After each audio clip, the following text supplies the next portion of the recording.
దోలగొండి కివాంచ్ అంటారు దాన్ని ముక్కున సీడ్స్ అని కూడా అంటారు. ఒక సేరు ఆవు పాలలో ఒక పావు కేజీ దోలగొండి గింజలు వేయాలండి. వేసి బాగా చిక్కబడేదాకా ఉడకబెట్టి ఆ గింజల పైన తొక్క ఉంటుంది కదా, అవి ఉడకడం వల్ల బాగా పెద్దగా అవుతాయి, ఉబ్బుతాయి. ఇలాగా చిన్న నాటు పెట్టి నొక్కేస్తే గింజలు బయటకు వచ్చేస్తే దానిపైన తొక్క అనేది తోలు అనేది సెపరేట్ అయిపోతుంది. ఆ పప్పును మళ్ళీ ఆరబెట్టుకోండి. తీసిన పప్పు ప్లస్ పెద్ద పల్లేరు విత్తనాలకి ముళ్ళు ఉంటాయి. ఆ ముళ్ళుని మీరు కట్ చేసేయాలి.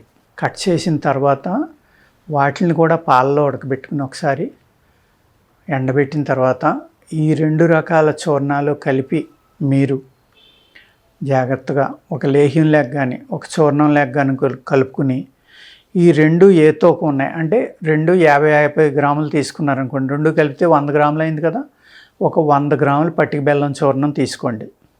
కడి మిశ్రీ అంటాం, గడ్డల కింద ఉంటుంది కదా, దాని చూర్ణం తీసుకోండి. తీసుకుని 2 కలిపి మీరు ఒక 150 ml కానీ 200 ml పాలల్లో ఇది తీసుకుంటే చాలా బలం పెరుగుతుంది అనమాట. అంత ఇంత కాదు. సన్నగా ఉన్నవాళ్ళు మంచి లావుగా అవుతారు. సంతానం అంటే స్పెర్మ్లో కౌంట్ తగ్గి సంతానం కలగదేమో అని భయం ఉన్న వాళ్ళకి స్పెర్మ్లో కౌంట్ పెరగడానికి కూడా అవకాశం ఉంది.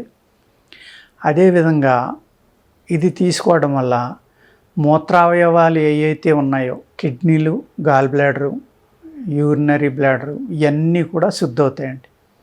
శుద్ధయి యూరిన్ చాలా ఫ్రీగా పాస్ అవుతుంది అనమాట. ఎవరికైతే యూరిన్ చుక్కలుగా వెళ్తుందో, పూర్తిగా ఫ్రీగా యూరిన్ పాస్ అవ్వదో వాళ్ళకి యూరిన్ ఫ్రీగా పాస్ అవ్వడానికి కూడా ఇది పనిచేస్తుందండి.